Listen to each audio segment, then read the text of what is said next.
Welcome in the Quest Number 9 podcast. My name is Seth Warner, and today we're going to talk about Kentucky basketball from a fan's perspective.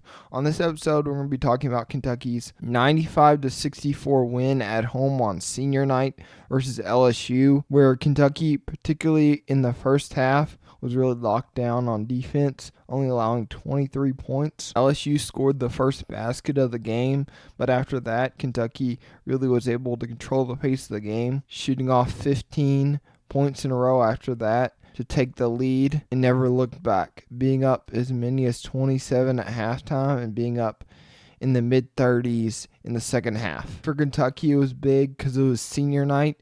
Kentucky had technically 5 seniors, with Jackson Robinson not being able to play with his wrist injury, and Kirk Risa, who actually has more eligibility, could have been a senior, but still has eligibility left. And out of those seniors, they all, I thought, had a solid performance, with Lamont Butler doing what he does, being efficient in distributing the ball, having 5 points, 5 rebounds, 5 assists, being 2 for 5 from the field and 1 for 2 from 3 in just 26 minutes. Amari Williams was dominant in just 19 minutes, was 4 for 10 from the field, 6 boards, 3 assists, and 9 points, but still in only 19 minutes. Ansley Almanor was another standout guy for Kentucky in this game, especially for him being a senior. He was a knockdown in this game. Ansley played 19 minutes with 6 or 7 from the field, 3 for 4 from 3 with 15 points. Brandon Garrison stepped up in this game. He ended up playing 21 minutes. He really shot the ball well, being 6 for 12 from the floor, 2 for 5 from 3. Had 4 assists, 2 rebounds. It felt like he had more rebounds in this game than the stats showed, but I thought he was still aggressive on the boards. He ended the game with 15 points and a block with 3 steals, only had 1 turnover. So he had a 4-to-1 assist-to-turnover ratio that's really strong for Brandon, who has the ball in his hands a lot when he's on the floor. He was probably the star of the game, having 24 points and 8 rebounds in 26 minutes. And really a lot of those minutes were early. It felt like he just started fast and ended fast, and being 9 for 11 from the field, and 1 out of his 2 misses was his 1 3-point attempt. He was overall just complete in this game. I thought he was really active in the defensive end, being disruptive, having 3 steals, having 2 turnovers, but still having a positive assist-to-turnover ratio. It's really strong for him, being a high usage scorer while still having to defend. And a lot of those rebounds he had early. He was on pace, especially with the first half, to have a double-double. He had 6 boards in the first half. And like I was saying, Kentucky really ran away with this early, having a 27-point lead at halftime. And Otega Oweh was really leading that charge, being Kentucky's only starter in double figures. Andrew Carr, I thought, had a solid game, being 3 for 7 from the field, 1 for 4 from 3, 6 rebounds and 8 points. But after that, I thought Kentucky was really strong. Kobe Bray, he played 29 minutes. He was 2 for 7 from the field and 2 for 7 from 3. He had 6 points. And overall, I thought he did really good doing the little things.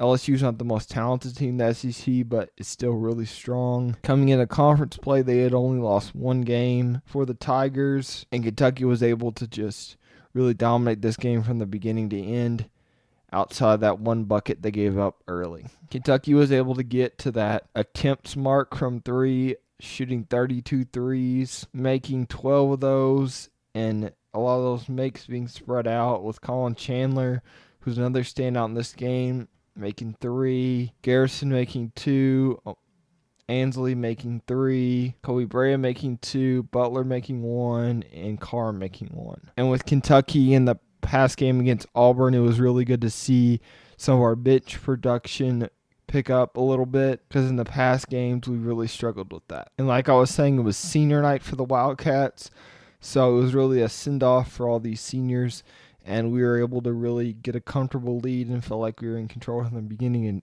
to the end, and allowing some of the younger guys, like I was saying, Colin Chandler. Travis Perry only ended up playing 9 minutes, but he still got some run.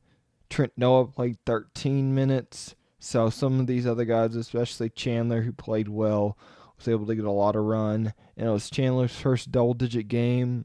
He had 11 points, 4 rebounds, and 4 assists. He had a 2-to-1 assist-to-turnover ratio that's really strong for a freshman like him who has to handle the ball a lot, and he gives us a little bit more flexibility going forward, hopefully, as he gains more and more confidence to play that hybrid third-string point guard if needed. And Brandon Garrison stepped up and showed what his potential could be going forward, as this being Kentucky's last regular season game for our seniors and for the Pope era at Rupp Arena. And another big storyline was Zach Towle. If you don't know who that is, Zach Towle, he's a walk-on at Kentucky who is a student that someone at the beginning of the season, not sure exactly when, but he tried out for Kentucky as a walk-on tryout. And there were like 65 guys or something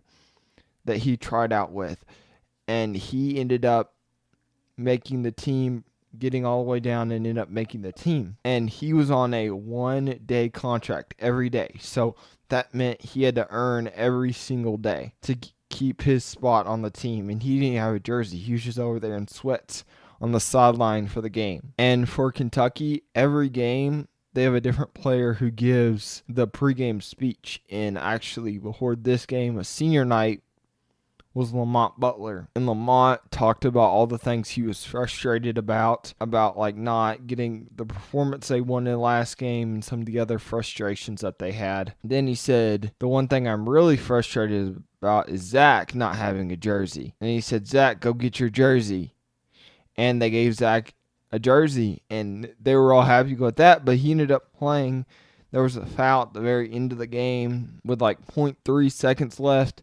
He ended up checking in. It was a really cool story, and overall, it was just really cool for him. A kid from Madisonville, Kentucky, who didn't expect to play, was just going as a student. Really cool story. And another storyline is Kentucky's improvement on defense the last 4 weeks-ish. After the Ole Miss game, Kentucky was ranked 103rd in defensive efficiency.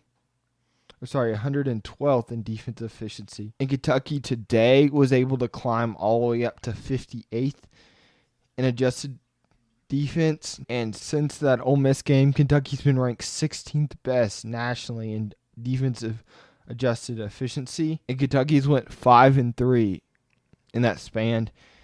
And one of the guys that pointed that out was Brandon Ramsey of KSR, really cool guy. He knows a lot of basketball. And some of that span was without their head of the snake, Lamont Butler. Just shows Kentucky's identity on defense becoming stronger as we go on in the season. Even though they're an older team, they're still learning and adapting to what's being thrown at them. And going forward, Kentucky's season will conclude on March 8th, where the Wildcats will be facing off on the road versus a Missouri team that has been somewhat up and down this year, similar to Kentucky. And coming into this game, there's a lot of different storylines with Kentucky trying to secure a 3 seed in the NCAA tournament. Kentucky also trying to secure at least a bye in the SEC tournament, have to play on Thursday instead of Wednesday. If we win that game, we're putting ourselves in a really good spot. There's just a lot of flexibility right now in the SEC standings at the moment, so that's really going to be interesting to see how all these teams fall in line with having a lot of really good teams that are close together. And another storyline in this game versus Missouri is there's actually a Kentucky connection on this team. Marcus Warwick, a Lexington native that plays on Missouri. He is also a Northern Kentucky transfer, and last year he averaged almost 20 points a game. He started 33 games last year at Northern Kentucky. Merrick taking the jump from the non-Power 4 level up to the SEC level hasn't gone as smoothly as he would like. Last year averaging almost 20 points a game. This year he's averaging around 7, but still being really efficient, shooting 44% 45% from three, 48% from the field. He's averaging about a rebound and assist a game, a 6'3" guard from Lexington, Kentucky. It's just an interesting Kentucky-Missouri connection. Caleb Grill leads Missouri in scoring, averaging about 14.3 points with almost 4 boards a game. He's a knockdown shooter, shooting about 43% from three and 50% from the field. Really took a leap in his shooting from last year to this year, shooting around 30% last year to low 40s this year. Being a transfer from Iowa State, really took a year 5 leap being a grad transfer. And something that really stood out to me in the tape for Missouri is their bigs are good athletes. They're mobile. Josh Gray's another one of those guys. The 7-footer, 260 pounds.